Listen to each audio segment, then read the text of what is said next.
Terima kasih Mas Dimas.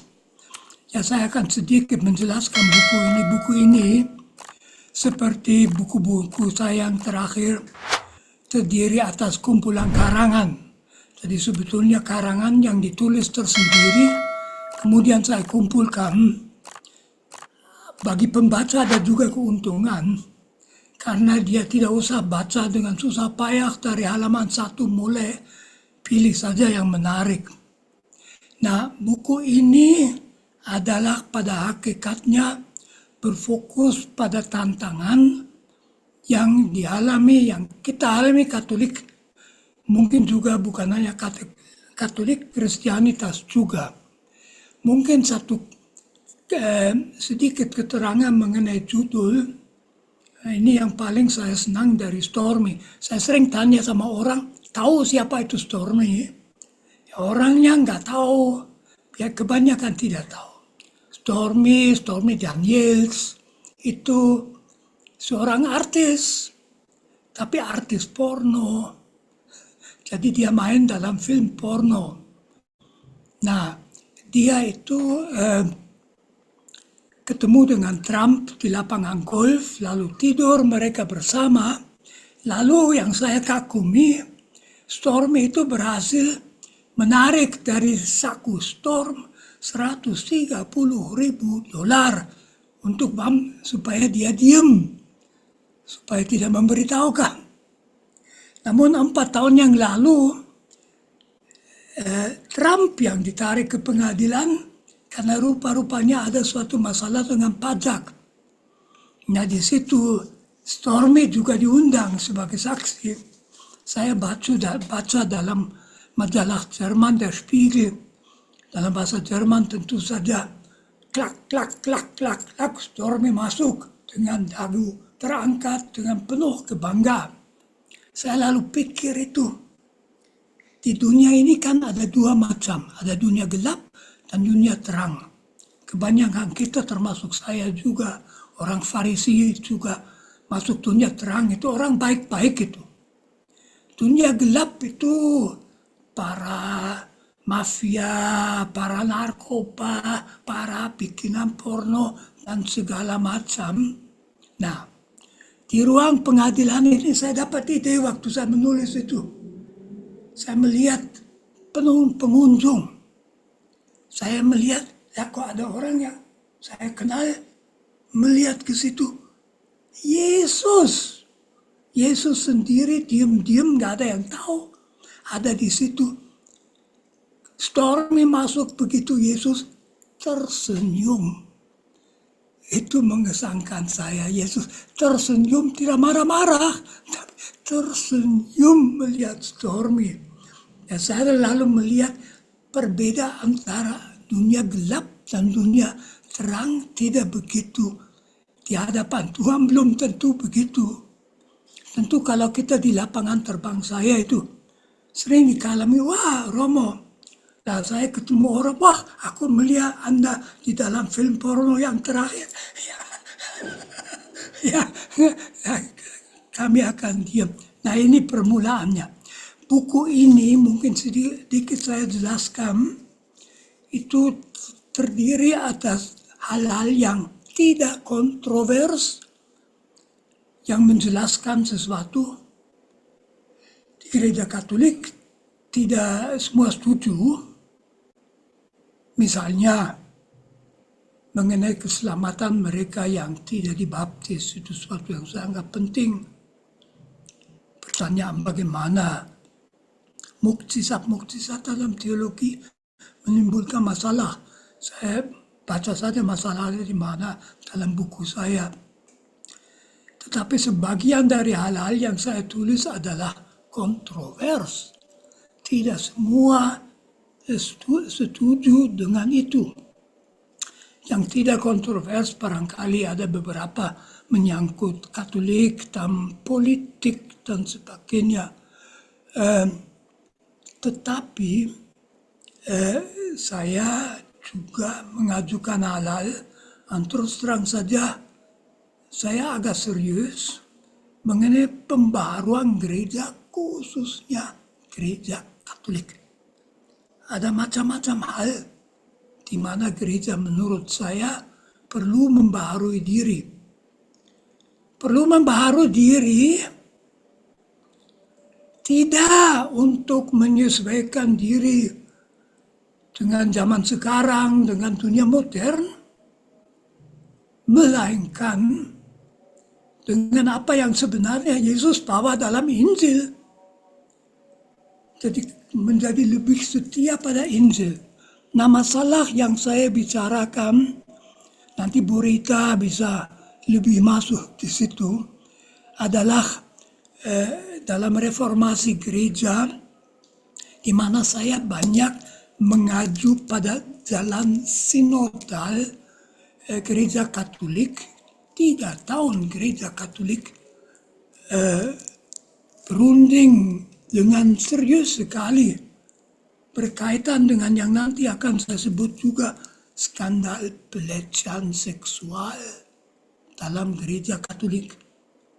Nah, di situ Paus Fransiskus sejak semula mau membongkar klerikalisme. Jadi, saya kira dalam Protestan itu tidak begitu gawat. Di Katolik itu gawat ya, klerus, para imam kayak aku. Kami seperti tidak Yahudi dulu, Farisi, ya Farisi juga orang baik, tapi kalau menganggap diri lebih baik dari yang lain-lain, Yesus marah. Nah, klerikalisme, jadi bahwa mereka yang tidak gereja Katolik ada tahbisan diakon, tahbisan imamat, tahbisan uskup. Yang tidak dapat tahbisan, mereka pun ikut menentukan dalam gereja. Jadi tidak hanya merupakan domba-domba yang digembalakan oleh para tahbis. Para tertapis itu para gembala, domba yang derek mawon ikut saja kemana mereka dibawa.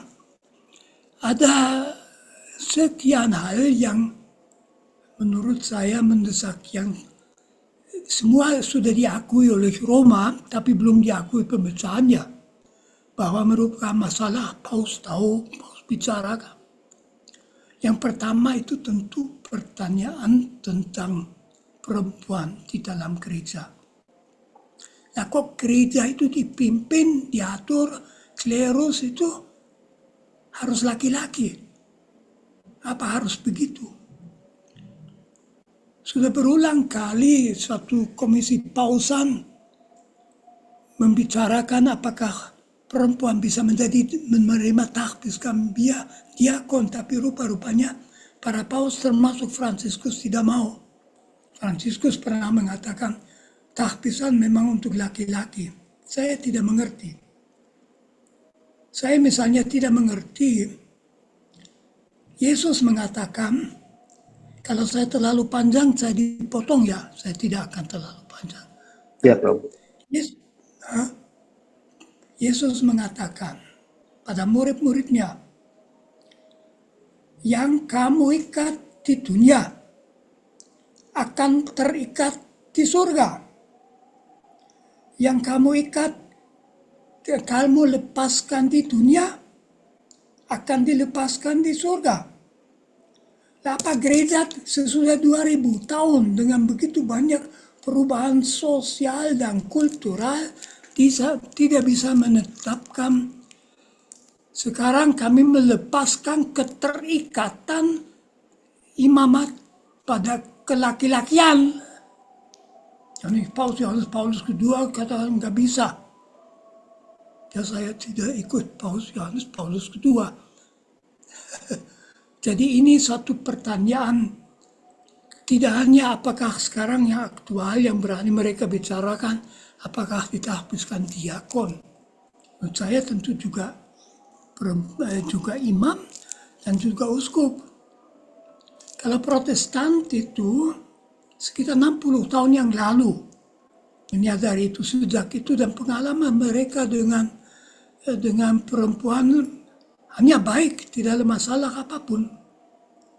Tentu kalau gereja Katolik membuat itu, perpecahan dengan gereja Ortodoks akan lebih keras, karena gereja Ortodoks pasti tidak ikut. Itu satu masalah. Lalu tentu saja skandal dalam gereja Katolik, saya merasa sedih membicarakannya, ditemukan baru disadari sejak sekitar 25 tahun bahwa terjadi pelecehan seksual oleh para tertakbis, oleh imam-imam di Jerman, bahkan ada uskup yang sekarang ketahuan. Perkirakan dari penelitian sekitar 4% dari imam-imam terlibat itu. 2/3 dari lece itu laki-laki, anak-anak sampai berumur 14 tahun, yang lain perempuan. Mengerikan itu. Itu yang saya tulis di situ. Itu harus berhenti. Sekarang disadari yang menjadi masalah bahwa gereja lama sekali tidak berpihak pada para korban. Jadi gereja hanya ya mungkin mengampuni dosa imam itu sudah selesai, tapi bahwa ada korban yang mungkin seluruh hidup menderita dari pengalaman itu diabaikan. Sekarang kita lama-lama menjadi peka, dan itu belum di gereja di seluruh dunia. Ada yang belum. Gereja harus berdiri di pihak para korban. Itu mutlak perlu. Itu Yesus menjadi korban, kita harus berpihak pada korban. Jadi masalah pelecehan seksual tentu juga menjadi masalah di Indonesia, ya. Jadi mulai disadari, dan di situ kita tidak boleh mundur sedikit pun. Saya sendiri tidak terlibat, tapi saya bersahabatan dengan beberapa korban pelecehan seksual. Ya. Itu. Lalu yang juga saya ajukan, LGBT, para homo, para lesbi, para trans, para biseksual, LGBT. Ada dua hal yang di situ penting. Di satu pihak, dulu ada anggapan bahwa bukan hanya tindakan tetapi kecenderungan homoseks. Memang bagi yang heteroseks itu susah dimengerti, laki-laki kok sama laki-laki, perempuan sama perempuan. Itu dianggap sudah dosa dan segala macam. Nah, Yohanes Paulus kedua itu berjasa sekali. Karena dia di tahun 78 mengatakan kecenderungan seksual itu sesuatu yang alami. Bukan hasil pendidikan, bukan hasil kehendak yang buruk, dan bukan sesuatu yang bisa disembuhkan. Malah mau disembuhkan itu pemerkosaan.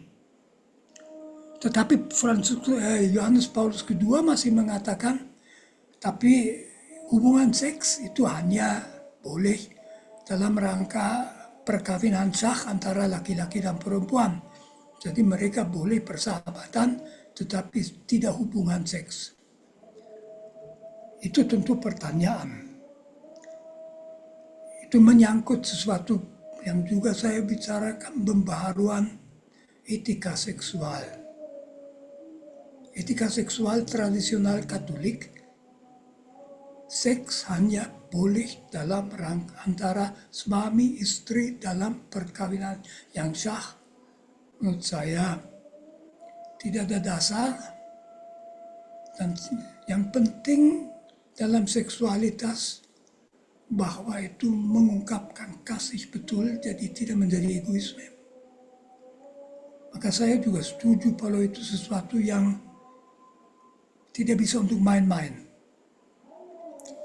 Seksualitas bisa buruk sekali dan terjadi banyak sekali keburukan, tetapi saya mempertanyakan, nah, mengenai homoseksual itu menjadi sesuatu yang cukup menarik ya, dilihat dari Paus. Sekira 4 tahun yang lalu, Kardinal Ladaria, seorang Yesuit itu, yang menjadi pimpinan dikasterium iman yang direct di bawah Paus, mengatakan atas pertanyaan uskup dari Jerman, apa pasangan homoseks boleh diberi berkat. Dia mengatakan tidak bisa, sesuatu yang tidak sesuai dengan kehendak Allah tidak bisa diberkati. Tapi 3 tahun kemudian penggantinya, Kardinal Fernandes, orang Argentina, dia dengan persetujuan Paus yang sama menulis boleh diberkati asal tidak seperti perkawinan. Saya dalam buku ini juga menjelaskan mengapa penyamaan antara hubungan homoseks dan perkawinan nggak masuk akal menurut saya. Kalau mau tanyakan nanti. Menurut saya hubungan homoseks sebaiknya diberi bentuk, itu pernah diusulkan Paus Fransiskus, negara memberi bentuk semacam registered partnership. Jadi 2 orang sama seks bisa hidup bersama tanpa mengalami persekusi. Maka penting sekali orang homoseks harus merasa aman dalam masyarakat kita, dalam gereja kita, dalam masyarakat. Yang paling gawe tentu orang yang transseksual yang sendiri mengalami masalah apa, saya ini, saya itu, berat itu, jangan malah masih diancam. Itu yang saya bicarakan. Saya juga membicarakan ya etika seksual yang oleh Paus Fransiskus sudah agak digerogoti sedikit dalam ensiklik Amoris Laetitia, kegembiraan cinta kasih, di mana ia juga membicarakan ada banyak pasangan Katolik yang hidup dalam perkawinan yang menurut gereja tidak sah. Jadi mereka cerai, nikah lagi. Yohanes Paulus II sudah mengatakan, coba jangan sampai perkawinanmu yang kedua itu gagal juga. Sebaiknya berhasil, tapi tidak mengizinkan hubungan seks, kepripun bagaimana itu? Susah itu. Nah, Paus Fransiskus tidak lagi menuntut itu. Dan dia mengatakan, kalau mereka yang hidup dalam perkawinan yang menurut gereja secara resmi tidak sah, itu bicara dengan Bapak Pengakuan, kemudian mereka bisa sepenuhnya ikut dalam kehidupan gereja, bisa menerima sakramen, bisa mendapat jabatan dan sebagainya, dan tentu juga bisa hubungan seksual. Saya misalnya berpendapat juga bahwa kebiasaan di beberapa negara, katanya di Flores juga, bahwa dulu sebelum nikah sudah harus hidup bersama beberapa bulan untuk cek apakah itu sesuai. Sekarang coba dulu di dalam apakah mereka cocok. Kan sekarang ada masalah loh dalam hal perkawinan. Dulu tidak hanya di Indonesia, di Jerman juga, perkawinan selalu melibatkan 2 keluarga. Sehingga 2 sosok itu, laki-laki dan perempuan, didukung oleh latar belakang membantu mengatasi kesulitan. Sekarang di dunia terindividualisasi, itu 2 orang yang terkenal begitu saja, malah mungkin lewat medsos, tidak ada dukungan lain. Lebih baik, apa tidak lebih baik, Mereka hidup bersama untuk waktu tertentu melihat dulu cocok kami atau tidak. Ini hal-hal yang saya bicarakan. Belum tentu semua setuju. Saya kira itu saja. Saya berakhiri tulisan saya yang terakhir mengasihi Yesus itu saya tulis karena saya baca dalam buku seorang teolog yang sangat saya junjung tinggi, Karl Rahner, tokoh Konsili Vatikan kedua. Dia menulis ternyata kalau mencintai Yesus boleh berani merangkul Yesus. Saya merasa kita juga bisa merangkul Yesus. Nah, ini sedikit pengantar saya dalam buku ini. Baik. Saya harap tidak terlalu panjang. Silahkan. Terima kasih banyak Romo Magnis atas keynote speech-nya. Assalamualaikum.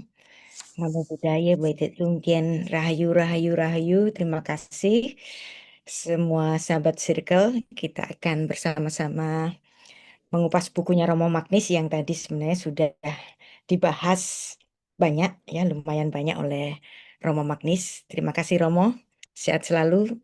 Kami menunggu buku Romo yang untuk tahun ini, ya. Saya sudah dikasih bocoran. Filsafat kematian Wow. pada usianya yang ke-30, ke-90. Dan memang kalau kita membaca buku Romo Magnis betul-betul, ketika Anda mungkin tidak mengenal siapa Romo Magnis, Anda tidak akan mengerti bahwa yang menulis ini sudah berumur 89 tahun saat itu. Dan kalau Anda membaca buku Romo di sini begitu bersemangat, menyala-nyala seperti seorang laki-laki yang berumur 40-an tahun, Romo. Dan pada satu kesempatan, satu makan malam bersama, saya sangat terkesan sekali dengan pembicaraan kita di meja makan, Romo. Saat itu Romo Magnis bertanya kepada saya, "Ibu Rita tahu Stormy?" Nah, pertanyaan itu sungguh amat memprovokasi saya. Kalau Romo itu sampai bertanya, "Ibu Rita tahu Stormy?" Itu pastilah something you should know. Tapi jujur saja saya mengatakan bahwa saya tidak tahu, Romo, maaf. Dan ketika Romo mengatakan bahwa Stormy adalah seperti Lisa Mariananya Ridwan Kamil, saya merasa, wow, saya berpikir saya adalah orang yang paling update pada berita-berita dunia. Tapi di sisi ini saya kalah jauh dengan Romo Magnis. Ternyata Romo Magnis lebih update soal berita dunia rupanya. Dan saat itu Romo menceritakan buku barunya dan saya tunggu-tunggu kapan ini buku akan dipublish, dan ketika publish saya langsung membacanya, menyelesaikannya saat itu juga. Dan untuk membahas buku Romo, dari Stormy sampai Yesus dalam dunia yang bingung, Katolik ditantang memperbarui diri. Dan saya beri judul dari kupasan buku Romo Magnis ini, It's Nice to Feel Catholic. Apa maksud Katolik di sini? Bisa dalam artian gereja Katolik, umat gereja Katolik, atau Katolik secara harfiah yang dalam artian universal. Berarti di sini buku bicara mengenai Katolik yang universal, yang inklusif, iman di tengah dunia yang bingung, refleksi iman, gereja, dan tanggung jawab Kristiani, diskusi dan perenungan, buku karya Romo Magnis Suseno. Ini bukunya, jadi cover belakang dan cover depannya. Dan Anda juga bisa membelinya melalui online atau di toko buku Gramedia, Shopee, atau Tokopedia juga ada. Dan ini ketika kami bertemu, saya khusus meminta tanda tangan sang penulis Romo Magnis, matur nuwun. Dan Romo Magnis, beliau lahir tahun 36 dan tahun ini tentu saja memasuki tahun yang ke-90. Sehat selalu Romo. Dan Romo Magnis seperti kita sudah ketahui bersama mendalami filsafat, teologi, dan teori politik ya. Dan beliau sangat dikenal di Indonesia ini sebagai salah satu dari pendiri Sekolah Tinggi Filsafat Triyakara dan juga pernah menjadi rektor selama 11 tahun dari tahun 1988 hingga 1998. Dan Romo Magnis telah menulis lebih dari 45 buku dan lebih dari 800 tulisan populer maupun ilmiah, terutama di bidang etika, filsafat politik, filsafat ketuhanan, serta alam pikiran Jawa. Nah, ini yang sangat menarik. Dan mengenai renungan ini, menjadi Katolik di tengah masyarakat yang beragama lain, atau seperti di sebagian Eropa, bahkan yang tidak lagi beragama, kadang-kadang menjadi terasa beban, terlebih ketika yang menjadi sorotan justru doa-doa para wakil gereja sendiri. Dan di situ ada pelecehan seksual, rohaniawan yang tertabis, pengabdian terhadap pengabaian terhadap para korban. Namun ada juga saat-saat di mana kita sebagai orang Katolik boleh mengangkat kepala, merasa gembira saat-saat di mana it's nice to feel Catholic, ya. Dan ini ada beberapa foto ketika mendiang Paus Fransiskus mengunjungi Indonesia dan disambut oleh Menteri Agama dengan sangat hangat dan bicara mengenai dunia yang bingung. Dunia memang sedang berada dalam kebingungan yang besar. Dunia terancam oleh perang, oleh kehancuran alam, oleh intoleransi, oleh perkembangan kecerdasan buatan AI, dan lebih dari itu dunia mengalami kebingungan etis. Apa yang baik dan apa yang jahat, apa yang terpuji dan apa yang tercela, apa yang benar dan apa yang keliru. Sesudah revolusi seks tahun 60-an, apakah kini berlaku prinsip anything goes? Apa implikasi feminisme bagi gereja? Tadi sudah dibahas oleh Romo juga. Dan menjadi orang yang beragama Katolik atau yang beragama apapun mengklaim memiliki jawaban final atas semuanya persoalan itu, yang dituntut dari kita adalah menjadi saksi Kristus di tengah dunia yang bingung ini. Saksi bahwa Yesus adalah janji kasih Tuhan, janji bahwa akhirnya segala sesuatu akan menjadi baik. Pertanyaannya adalah, apa arti menjadi saksi Kristus? Pertanyaan inilah yang menjadi latar belakang dari tulisan-tulisan dari buku ini. Nah, struktur bukunya ada 18 tulisan yang sebagian besar pernah disampaikan Romo dalam bentuk ceramah atau dimuat di berbagai media. Bagian pertama, judulnya Bingung. Ada 3 artikel. Yang pertama, klak, klak, klak. Masuklah Stormy. Yang kedua, May Your Faith Be Your Culture. Yang ketiga, Christian Social Ethic in Multicultural Society. Mengenai dunia dan gereja yang membingungkan, bagian pertama ini mengajak kita untuk berhadapan dengan dunia yang sering membingungkan iman kita. Tulisan pertama mengkritik kebiasaan membagi manusia ke dalam penghuni dunia terang dan penghuni dunia gelap. Contohnya adalah Stormy Daniel, artis porno yang berhasil memeras Donald Trump hingga membayar $1.300.000, yang masuk ke ruangan pengadilan dengan kepala terangkat.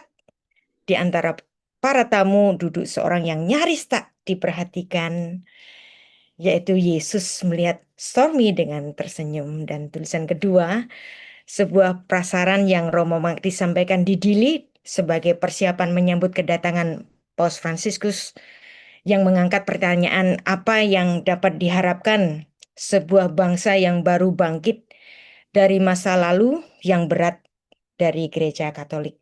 Dan tulisan ketiga mengajukan pertanyaan yang sama dalam konteks dunia global yang sedang mengalami kebingungan moral dan spiritual. Dan bagian kedua bicara mengenai Katolik Indonesia, ada 3 artikel di situ. experiences Christian as minority in Indonesia, dan menghadapi tahun politik dan sesudahnya, dan kemudian artikel yang ketiga di bawah bayang-bayang COVID-19, membangun solidaritas antar umat beragama. Dan bagian kedua ini menyoroti panggilan kita sebagai orang Katolik di Indonesia, di mana kita adalah minoritas kecil. Setelah keterlibatan kita dalam tahun politik menjelang pemilu, pertanyaannya kini, apa yang menantang kita? Salah satu panggilan terpenting bukan hanya bagi umat Katolik, melainkan bagi seluruh bangsa Indonesia adalah membangun persahabatan dan solidaritas dengan saudari dan saudara sebangsa beragama lain. Bagian ketiga, ini juga menarik, reformasi gereja. Artikel pertama, masih berapa lama? Artikel kedua, membongkar yang ditutup-tutupi, yaitu pelecehan seksual, sudah dibahas sedikit tadi oleh Romo Magnis. Dan di antara artikel ini ada yang membuat saya melelehkan air mata, yaitu Suster Goretti dan anaknya. Nah, kalau kita ada waktu nanti kita akan membahas ini ya. Saya membahas ini atau memberikan bahasan-bahasan sedikit, komentar sedikit mengenai buku ini hingga 80 halaman sih. Saya tidak tahu kita bisa akan membahas itu semua. Dan tentu saja saya tidak mau memberikan spoiler. Nanti Anda nggak membaca buku ini. Saya akan memberikan garis besarnya saja. Di bagian ketiga ini ada 8 tulisan yang membahas tantangan dan pembaruan yang dituntut dari gereja Katolik sendiri. Ya, kita orang-orang yang di luar Katolik sering memandang Katolik itu kaku, padahal tidak. Ya, terutama setelah Konsili Vatikan kedua, kita melihat ada banyak sekali ada reformasi-reformasi yang dilakukan oleh Gereja Katolik dari dalam. Dan Konsili Vatikan kedua ini berhasil membuka gereja yang belum sungguh-sungguh berhasil adalah reformasi internal gereja itu sendiri.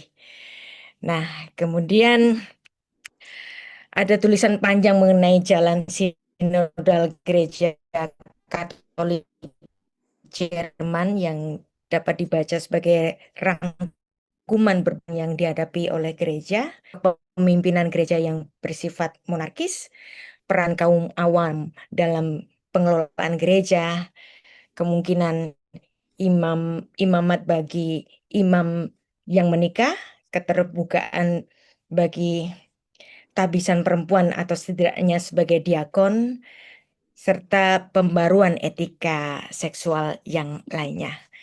Bagian keempat, aku percaya. Nah, ini adalah kontemplasi khusus dari Romo Magnis, bicara mengenai Yesus, filsafat, imam. Apakah untuk beriman kita perlu berfilsafat? Ini menarik juga. Semoga kita juga ada waktu membahas ini. Ada artikel yang ke-16 nanti, memindahkan gunung, mukjizat apa masih ada? Dan Allah yang dipaku di salib dan memeluk Yesus erat-erat. Dan salah satu pertanyaan yang dibahas adalah tentang mukjizat yang kini bahkan dalam gereja sendiri sering dipersoalkan. Buku ini ditutup dengan sebuah renungan tentang apa arti mencintai Yesus. Di tengah dunia yang bingung, terancam dunia melainkan untuk memberi kesaksian tentang kasih dan Tuhan yang menjelma di dalam diri Yesus Kristus. Hanya memandang kepadanya kita menemukan arah di tengah zaman yang gamang ini.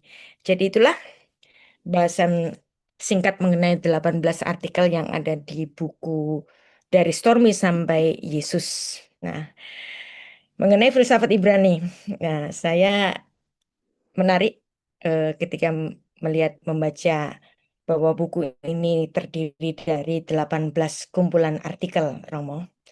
Dan angka 18 dalam filsafat gematria Ibrani adalah simbol untuk kehidupan.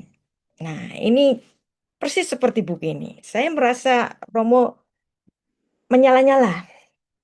Ada spirit yang masih hidup sekali di dalam diri Romo, walaupun usianya sudah sepuh. Dan dalam filsafat Ibrani angka 18 ini berhubungan dengan kata hai. Hai nilainya 8 dan yod nilainya 10 yang kalau dijumlahkan ada 18. Jadi angka 18 dalam filsafat Ibrani itu artinya hidup, kehidupan.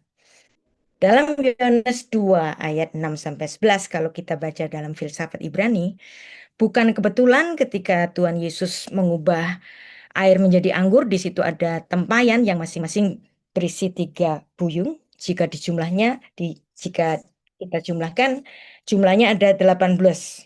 Nah, 18 ini merujuk kepada hai, bahwa Yesus adalah sang sumber kehidupan. Nah, jadi dalam tradisi Kabalah Yahudi, Het melambangkan gerbang kehidupan, peralihan dari mati ke hidup, nafas dari Tuhan yaitu neshama, dan kata-kata penting dari Het yang merujuk kepada kata Chai tadi, yaitu Chaim yang artinya kehidupan, kemudian ada Chesed, kehidupan yang penuh kasih setia, loving kindness, Chesed. Dan Hesed itu lebih dari love, lebih dari cinta, karena bukan hanya cinta tetapi loving kindness, kasih dan kesetiaan. Dan juga hokmah.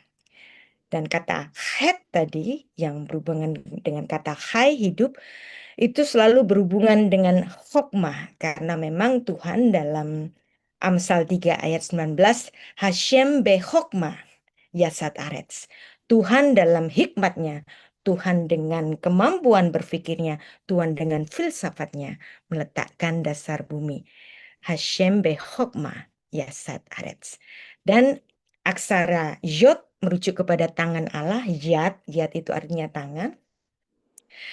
Dan yod ini adalah huruf terkecil dalam aksara Ibrani, tetapi mengandung makna yang terbesar, yaitu titik penciptaan, tangan Allah yang bekerja, benih dari segala eksistensi. Dan aksara yod ini adalah awal dari nama Tuhan yang kudus, yaitu yod he vav he. Maka gabungan antara het dan hai yang jumlahnya 18 itu maknanya adalah kehidupan yang keluar dari tangan Allah. Itu intermezzo sedikit untuk filsafat Ibrani dari angka 18 yang dimana buku ini memang berisi 18 artikel. Nah, bagian pertama. Bingung? Nah, artikel pertama di halaman 14 judulnya klak klak klak. Keren nih. Masuklah Stormy. Dan renungan ini dimuat dalam majalah Basis, majalah yang didirikan oleh kaum Yesuit yang berisi mengenai filsafat, perenungan hidup, dan tulisan ini adalah sebuah renungan tentang dunia terang dan dunia gelap, serta bagaimana kiranya Yesus memandang para penghuni kedua dunia itu. Mengapa barangkali Yesus justru tersenyum ketika melihat Stormy, seorang artis porno yang dibayar Donald Trump untuk merahasiakan hubungan mereka, melangkah masuk ke ruang pengadilan dengan kepala yang terangkat. Nah, dan buku ini ditulis oleh Romo Magnis sebelum Epstein File itu rame di dunia ini. Nah, saya membayangkan seandainya buku ini ditulis ketika Epstein File itu sudah dipublish, ya, tentu saja akan lebih seru lagi ini Romo.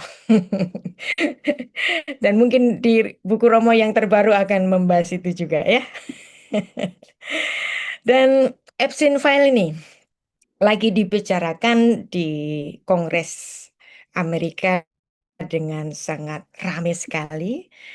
Terutama ada kongresmen namanya Ted Lieu, juga seorang yang bernama Jamie Raskin dari anggota Komite Kehakiman dari Kongres di Amerika, dan juga Ro Khanna, Thomas Massie, Jerry Nadler, dan kemudian ada Pramila Jayapal. Ini saya sering melihat Pramila Jayapal yang sangat keras sekali mengkritik pemerintahan Trump dan juga mereka semuanya menuntut audit dokumen dan sebagian fokus pada transparansi dokumen, sementara sebagian yang lain secara politis menyoroti kemungkinan keterlibatan tokoh berpengaruh termasuk Donald Trump. Dan kalau Ted Lieu ini sangat jelas sekali menyebut bahwa Donald Trump melakukan pelecehan seksual dan terutama pada kasus pedofilia yang banyak anggota kongresmen itu menilai bahwa dokumen itu masih terlalu banyak yang disensor,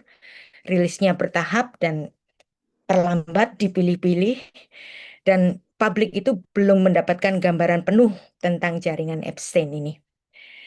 Dan itulah yang kita tunggu dari kupasan Romo, mungkin di buku terbarunya ya Romo.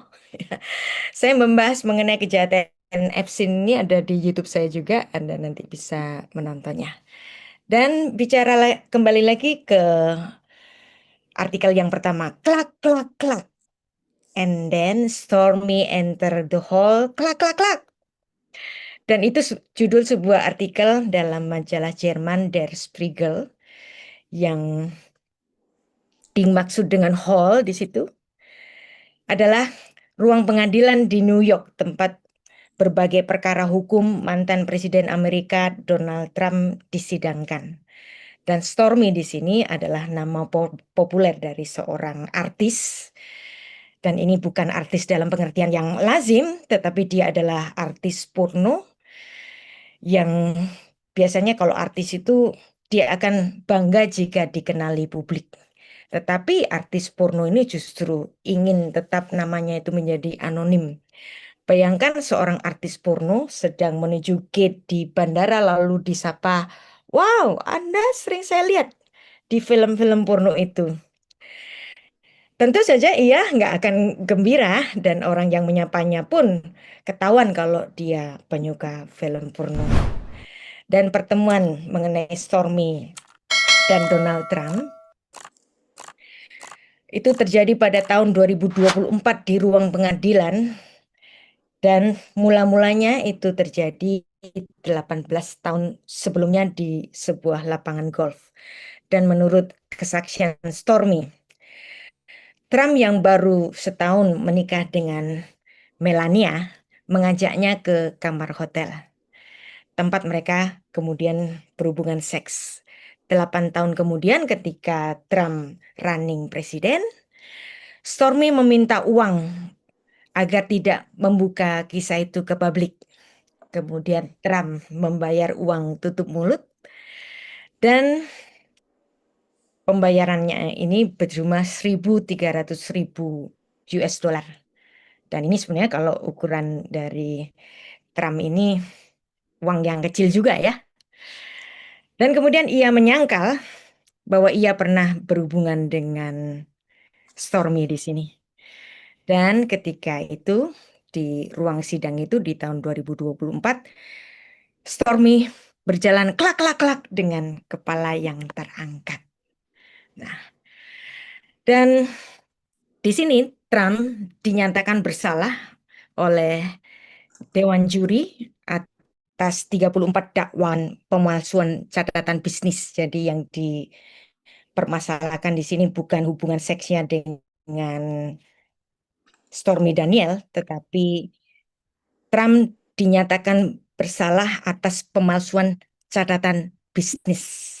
Nah, jadi masalah intinya bukan pembayaran 1.300.000-nya ke Stormy, tetapi di sini ada penutupan bahwa sebenarnya uang 1.300.000 ini adalah uang tutup mulut kepada seorang artis porno. Dan tujuan menyembunyikan ini tentu saja ada dampaknya. Jaksa mengembungkakan bahwa pencatatan yang salah ini bukan hanya soal laporan keuangan, tetapi ini dimaksudkan untuk menyembunyikan sesuatu yang merugikan kampanye politiknya, yaitu cerita yang dapat mempengaruhi hasil pemilu. Dan memang pembayaran itu tidak langsung menjadikan Trump bersalah atas pelanggaran kampanye, tetapi cara pembayaran dan cara pencatatan ini menunjukkan niat menyamarkan sumber dan tujuan pembayaran itu. Nah, Trump itu dinyatakan bersalah pada Mei 2024 di pengadilan di Manhattan atas semua dakwaan itu. Nah, menariknya, meski Trump itu dinyatakan bersalah, tapi pengadilan tidak menjatuhkan denda dan juga tidak menjatuhkan hukuman penjara pada Trump dalam kasus itu. Sebaliknya pada 10 Januari 2025, hakim memberikan hukuman unconditional discharge, pelepasan tanpa syarat, yang berarti Trump dianggap sebagai terpidana, convicted felon, secara hukum di bagian New York, namun ia tidak dikenai hukuman apapun.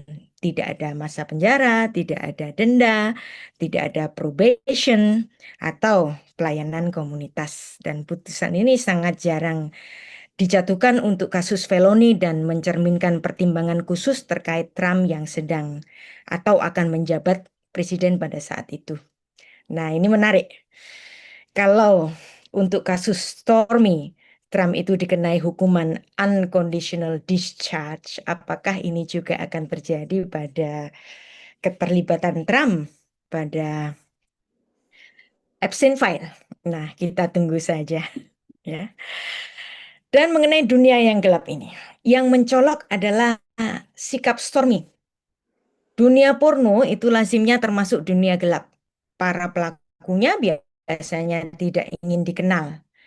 Dunia gelap disebut gelap karena memang terjadi yang di dalamnya itu harus disembunyikan. Dunia mafia, narkoba, perdagangan manusia, pelacuran, industri pornografi. Namun dunia yang gelap ini bisa hidup dibutuhkan oleh dunia terang, dunia resmi, dunia terhormat, dunia orang-orang yang merasa tidak punya sesuatu untuk disembunyikan. Karena itu artis porno biasanya menyembunyikan identitasnya. Jika Madonna ingin tampil di depan publik dan dikagumi, artis porno itu justru sebaliknya. Ia malu jika dikenali, apalagi dipuji. Begitulah logika dunia gelap. Nah, dalam bahasa agama, dunia gelap adalah dosa. Orang beragama baik dan merasa perlu menjaga jarak. Bahkan berjalan di kawasan lampu merah pun sering dihindari. Mereka yang terlibat di dalamnya dicap sebagai pendosa. Dan sebagai artis porno itu bukan hanya melakukan sesuatu yang menurut semua agama terlarang, melainkan melakukannya secara profesional. Karena itu, komunikasi dengan dunia ini sering ditolak mentah-mentah oleh kaum beriman. Dan apa pandangan Yesus? Sebagai seorang Katolik, Romo Magnis, sang penulis, bertanya, bagaimana kiranya Yesus memandang dunia Stormy? Dalam Injil kita menemukan dua peristiwa penting. Yang pertama, perempuan yang tertangkap basah dan berzina dalam Yohanes pasal 8. Para ahli Taurat dan orang Farisi membawa perempuan itu kepada Yesus dan menuntut agar dia dirajam. Dan jawaban Yesus yang terkenal adalah, barang siapa di antara kamu yang tidak berdosa, hendaklah ia yang pertama melemparkan batu. Dan Anda tahu, satu persatu mereka pergi. Dan kepada perempuan itu Tuhan Yesus berkata, aku pun tidak akan menghukum engkau, pergilah dan jangan berbuat dosa lagi. Tuhan Yesus tidak menyangkal bahwa perempuan itu berdosa, tetapi ia sedang menyingkap kesombongan para pendakwah. Dan peristiwa kedua dicatat di dalam Lukas pasal 7. Seorang perempuan yang dikenal pendosa mengurapi Yesus dengan minyak wangi yang mahal, dan para Farisi tersinggung menegurnya dosanya. Dan Tuhan Yesus menegurnya, dosa yang banyak telah diampuni sebab ia telah banyak berbuat kasih. Sebab itu dia telah banyak berbuat kasih. Dan kedua kisah ini berpuncak pada perumpamaan tentang Farisi dan pemungut cukai dalam Lukas pasal 18, yang dibenarkan Allah bukanlah si Farisi yang merasa dirinya saleh, melainkan si pemungut cukai yang memohon belas kasihan. Dan Yesus merobek tembok pemisah antara dunia terang dan dunia gelap. Ia tidak membenarkan dosa, tetapi ia tidak menolak. Tetapi yang ditolak Tuhan Yesus adalah kesombongan religius yang merasa diri lebih baik daripada para pendosa. Dosa yang paling gawat menurut Tuhan Yesus adalah kesombongan rohani, merasa diri benar, sudah beres, tidak membutuhkan rahmat Tuhan. Dan apa yang Romo Magnis bayangkan ketika Tuhan Yesus tersenyum? Bukan karena ia memuji dunia pornografi, melainkan karena Stormy merobek kemunafikan. Bayangkan di hadapan orang-orang yang mulia, hakim yang mulia, para pengacara yang mahal, dan orang-orang yang terhormat lainnya. Bahwa Stormy telah merobek kemunafikan itu. Bahwa dunia yang terang tidak kurang bermasalah daripada dunia yang gelap. Bahwa para penghuni dunia resmi pun membutuhkan pelayanan dunia yang mereka cap sebagai gelap. Ya. Pesan Tuhan Yesus di hadapan Tuhan, pembedaan antara dunia terang dan gelap harus runtuh. Yang dibenarkan bukanlah mereka yang merasa diri sudah beres, melainkan mereka yang sadar kebutuhannya akan rahmat. Tuhan Yesus berkata, "Aku datang bukan untuk memanggil orang benar, melainkan orang berdosa." Yang paling memprihatinkan bukanlah Stormy, melainkan mereka yang merasa lebih baik daripada Stormy. Bahkan ketika Stormy melangkah masuk dengan kepala terangkat, klak, klak, klak. Tuhan Yesus tersenyum, senyum yang meruntuhkan kesombongan dan membuka pintu rahmat.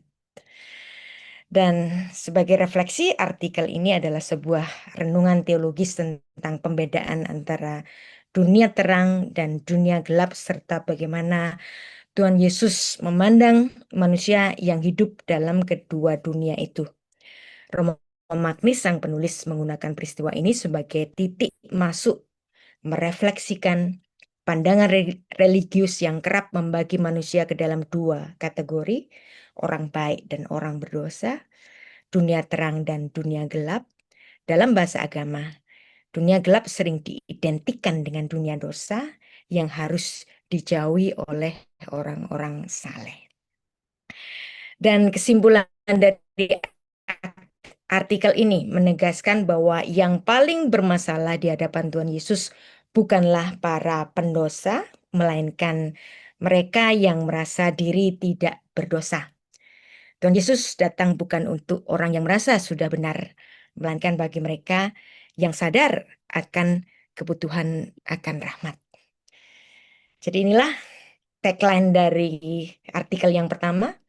Yang bermasalah di bumi ini bukan orang yang berdosa, tetapi orang yang merasa tidak berdosa. Baiklah, saya akan kembalikan kepada Mas Dimas untuk memandu diskusi sharing thought dari artikel yang pertama. Jadi silahkan nanti Anda bisa kemukakan pandangan Anda terhadap artikel yang pertama ini dan ulasan dari Romo Magnis dalam ulasan pendeknya tadi. Silahkan. Untuk kesempatannya dan eh, mungkin bukan sambutan lebih tepatnya, saya ingin menyapa dengan hati yang hangat kepada para saudara semua yang pada malam hari ini kita berkumpul di ruang Zoom. Terima kasih banyak kepada Mas Dimas dan komunitas Circles yang menggagas perjumpaan malam ini dan bersambung dengan kolaborasi kita dari obrol-obrolan, terus kita langsung yuk, yuk, ayo gitu ya. Terima kasih banyak bersama Ibu Rita Wahyu yang membedah buku dari sudut pandang filsafat Ibrani, dan Ibu Rita konsisten dengan semangat dari awal kita ngobrol tentang buku Romo Magnis ini sampai dengan malam hari ini. Teristimewa juga kami mengucapkan banyak terima kasih untuk Romo Magnis yang telah menulis buku ini di tengah situasi saat ini dengan banyak hal-hal baru yang mengujudkan kompleksitas masalah, sedangkan persoalan-persoalan klasik di tubuh gereja juga eh, ada yang masih ada persoalan-persoalan klasik yang masih abadi gitu ya, dan masih mempercayakan kepada Canisius untuk menerbitkan buku ini. Salam kenal untuk Bapak Ibu semua yang hadir. Eh, saya Krisna, salam kenal dari PT Kanisius. Senang sekali kami penerbit Kanisius dapat berjumpa dengan Bapak Ibu Saudara semua. Buku ini dan banyak buku lain yang kami terbitkan semoga dapat menemani Bapak Ibu dalam segala masa dan situasi. Yang belum memiliki buku Stormy, yuk mumpung ada diskon istimewa untuk para peserta, silahkan dapat link tautan yang sudah di-share di kolom chat. Dan boleh kita bersahabat dengan Bapak Ibu, silahkan dapat temukan kami di media sosial kami dengan akun PT Kanisius. Mungkin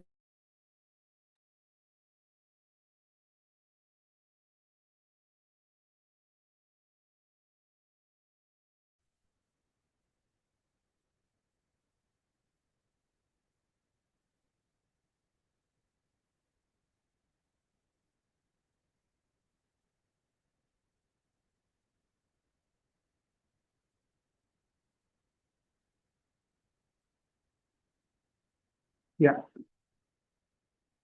baik. Terima kasih, Mbak Krisna. Bisa dengar suara saya?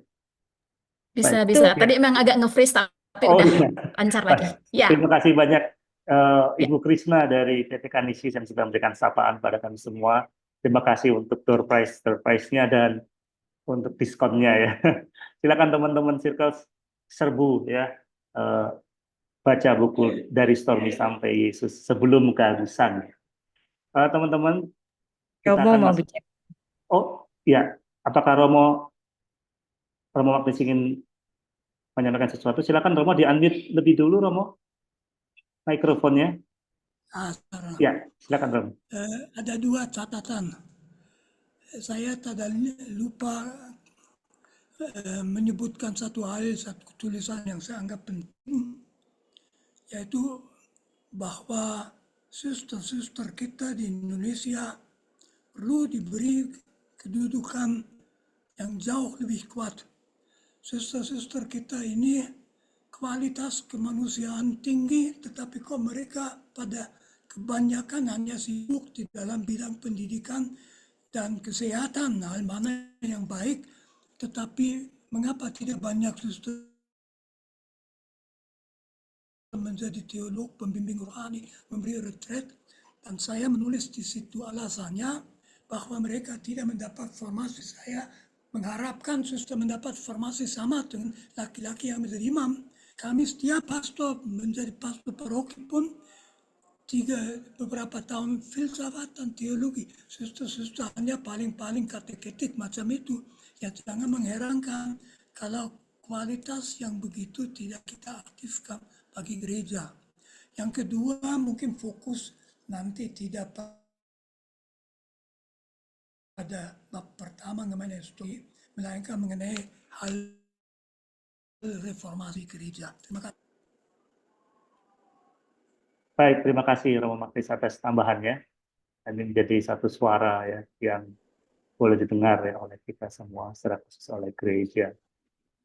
Teman-teman sekalian, sebelum kita ke Q&A, saya sedikit saja menyampaikan satu informasi penting bagi teman-teman bahwa Circus Indonesia masih membuka ya pendaftaran susulan untuk kelas kajian filsafat yang akan berlangsung besok ya, hari Sabtu 14 Maret. Kelas kajian filsafat mengenal teori kritis, menggugat struktur, membangun kesadaran publik bersama Profesor Franky Budiardiman via Zoom. Jadi bagi sahabat yang ingin bergabung, pendaftaran dapat dilakukan melalui WhatsApp via Brenda di 0811 1181 4600. Kelas kajian filsafat bersama Profesor Franky Budiardiman. Mengenal teori kritis, menggugat struktur, membangun kesadaran. Besok kita akan belajar tentang teori kritis dari masa Frankfurt generasi baru ya, dari Jürgen Habermas. Kita ke sesi tanya jawab. Boleh nih teman-teman yang mau bertanya, mau minta klarifikasi, menekan tombol raise hand. Di sini sudah ada Mas Nurudin ya. Nanti saya ke Pak John Lobo. Bisa langsung unmute dan buka kameranya. Kita ke Mas Nurudin ya. Silakan Mas Nurudin. Mas Nurudin sudah bersama dengan kita. Ya, terima kasih Mas Dimas, bisa Ya, terdengar suara saya? jelas Mas. Halo Mas Dimas, terdengar? Oh ya, Oh, sudah pulang Selamat terawih malam nih Mas kayaknya. Dimas. Iya, Iya, malam Mas Nurdin. Silakan ya Mas. selamat malam Romo Magnis, selamat malam Ibu Rita Wahyu. Senang bisa berjumpa kembali. Malam. Selamat juga Romo atas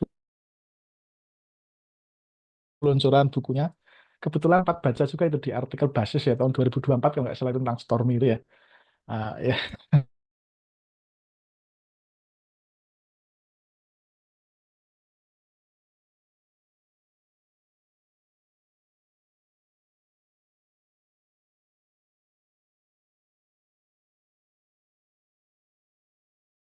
Tadi kan kalau Stormy kan Yesus tersenyum. Kalau Epstein dan Yesus kira-kira gimana?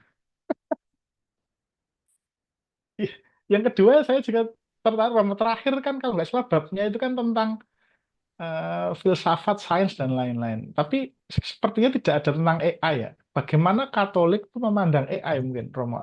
Nggak tahu apakah di situ ada atau tidak. Sekarang saya belum baca bukunya secara detail, tapi mungkin kalau menurut Romo sendiri refleksinya seperti apa AI sekarang ini. Mungkin begitu Baik, aja, Romo. Terima kasih. baik. Langsung ke Romo Magnis berarti ya. Tentang AI, Romo, Artificial Intelligence. Bisa di-unmute dulu, Romo, mikrofonnya.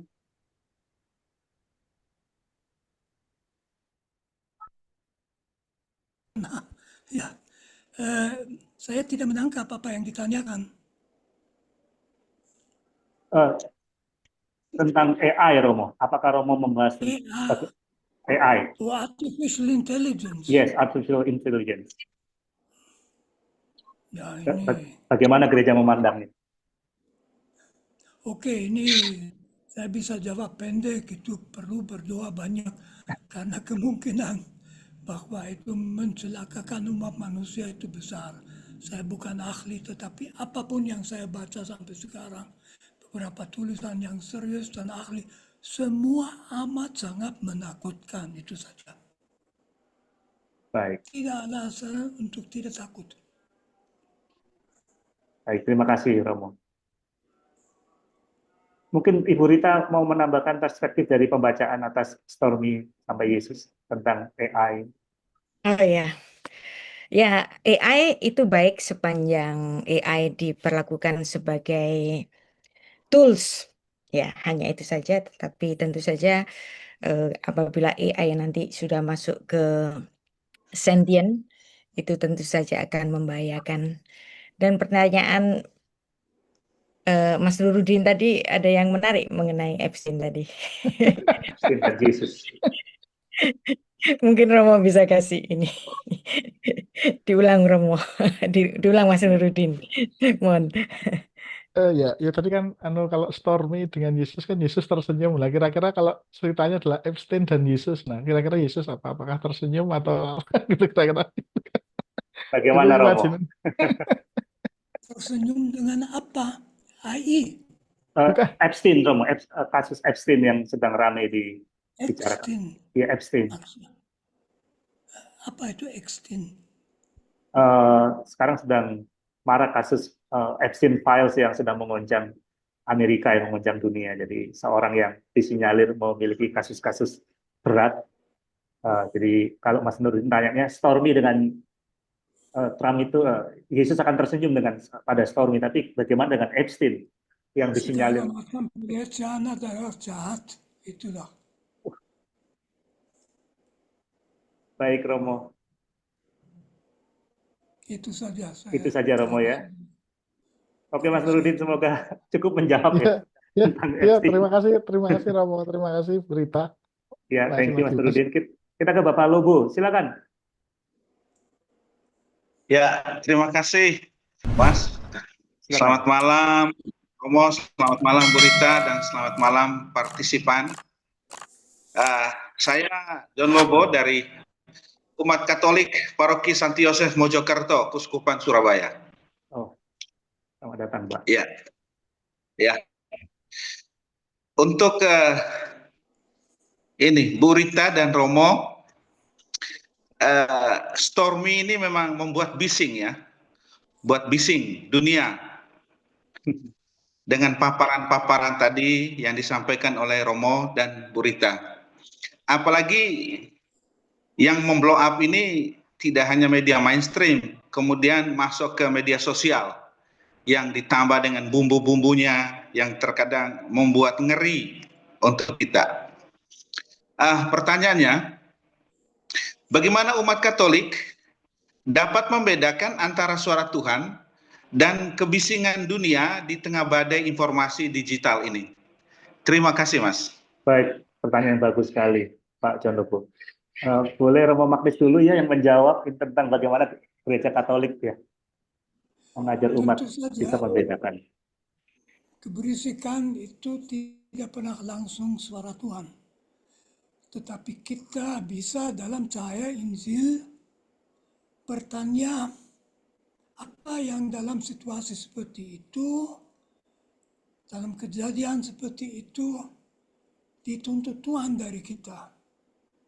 Dan tentu yang dituntut oleh Tuhan dari kita adalah bahwa kita ini tidak mau memenangkan diri sendiri atas biaya orang lain, tetapi agar kita membantu orang lain, agar kita bisa membuat dalam kondisi yang ada merasakan bahwa dia masih dikasihi Tuhan itu. Bagaimana itu konkret tergantung dari kasus, ya. Tetapi kita ini jangan memberi ruang kepada kebencian, kepada fitnah dan sebagainya, melainkan kita mendukung bahwa orang mengerti bahwa ia dicintai oleh Tuhan. Itulah. Baik, terima kasih Romo. Mungkin jawaban ini bisa disambung oleh Ibu Rita ya, bagaimana membedakan suara Tuhan dalam kebisingan ini, Bu Rita, dari perspektif Ya. pembaca ini. Itulah media sosial. Jadi ada bising, ada hoax, ada apapun bisa terjadi, maka umat Kristus diminta untuk berhikmat dalam memilah-milah apa yang ada di berita-berita. Baik. Terima kasih Bu Rita. Sebelum ke penanya-penanya lain, kita akan kembali lagi sekali lagi dalam kupasan buku yang akan disampaikan oleh Ibu Rita. Silakan Bu Rita. Sebelum nanti kita ke Pak Riki Yohanes ya. Baik, kita akan membahas supaya kita nggak ngomongin Stormy terus ya. Kita akan membahas pada kupasan artikel Romo yang lain. Tunggu.